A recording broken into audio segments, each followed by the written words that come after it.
तो इसकी जो हम लोग पत्रावली होगी उसकी जांच करेंगे कि ये कब हुआ, कैसे हुआ। पूरी तरीके से भ्रष्टाचार का मामला है। जिला पंचायत के ये जो कर्मी हैं। देहरादून नगर निगम में हुए फर्जी सफाई कर्मी घोटाले की तपिश अभी ठंडी भी नहीं हुई थी कि अब पौड़ी जिला पंचायत में भी सफाई के नाम पर 75 लाख रुपए का बड़ा खेल सामने आ गया है। इस बार गड़बड़ी खुलासा किसी रिपोर्ट से नहीं बल्कि सूचना के अधिकार RTI से हुआ है। घोटाले की पर्दे खुली तो सरकारी तंत्र की मिलीभगत और लापरवाही की कहानी भी सामने आ गई। चलिए आपको बताते हैं कि इस घोटाले का खुलासा कैसे हुआ।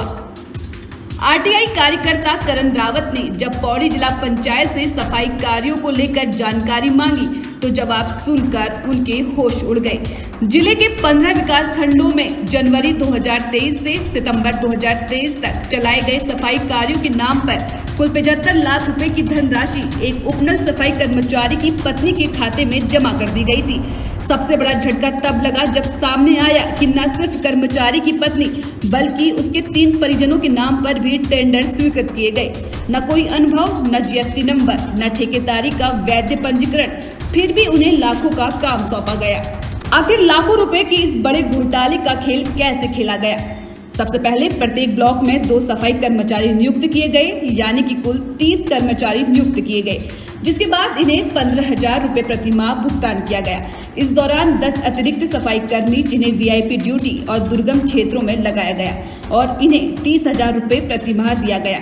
इस पूरे प्रकरण में सफाई कर्मियों की नियुक्ति केवल कागजों पर हुई, यानी सरकारी फाइलों में सफाई चलती रही, लेकिन धरातल पर सिर्फ भ्रष्टाचार की झाड़ू घुमाई गई।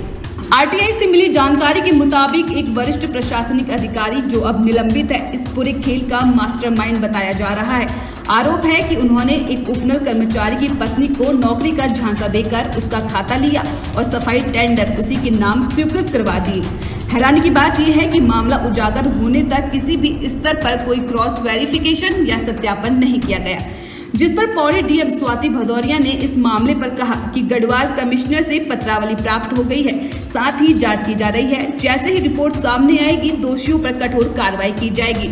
कल ही किसी ने मुझे ये फोन पे ही बताया कि इस प्रकार का कोई चीज़ आया है, तो इसकी जो हम लोग पत्रावली होगी उसकी जांच करेंगे कि ये कब हुआ, कैसे हुआ, तभी उस पर कुछ आगे की कार्रवाई या वक्तव्य दिया जाना संभव है। वहीं RTI कार्यकर्ता करण रावत ने स्पष्ट रूप से कहा है कि ये महज लापरवाही नहीं बल्कि सुनियोजित वित्तीय अपराध है।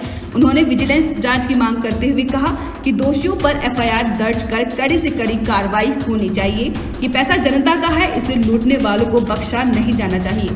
ऐसा था, मैंने एक RTI लगाई थी जिला पंचायत पे ये ऑडिट रिपोर्ट के संबंध में। तो उस ऑडिट रिपोर्ट से पता चला कि 75 लाख का भुगतान हुआ है और वो भुगतान इस तरीके से हुआ है कि एक सफाई कर्मचारी है उपनल से जिला पंचायत में, उनकी धर्मपत्नी है नीलम, उनके नाम पे इन्होंने मस्ट्रॉल करे हैं और मस्ट्रॉल में मतलब 3 आवेदक मांगे जाते हैं।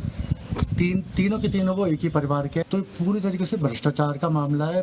जिला पंचायत के ये जो कर्मी हैं जिन पे उन्होंने आरोप लगाया, उन्होंने एक शपथ पत्र भी दिया है जिला पंचायत में, जो मेरी शिकायत पे DM के पास, DM महोदय के पास भी गया है और इसकी मैंने आगे शिकायत भी करी है, CM हेल्पलाइन में करी है, निदेशक पंचायती राज, सचिव पंचायती राज और जो भी वो थे उनको मैंने इस संबंध में शिकायत करी है। सफाई घोटालों की कड़ी यहीं खत्म नहीं होती। इससे पहले देहरादून नगर निगम में भी 2019 से 2023 के बीच 99 फर्जी सफाई कर्मियों के नाम पर करोड़ों रुपए का घोटाला हुआ था।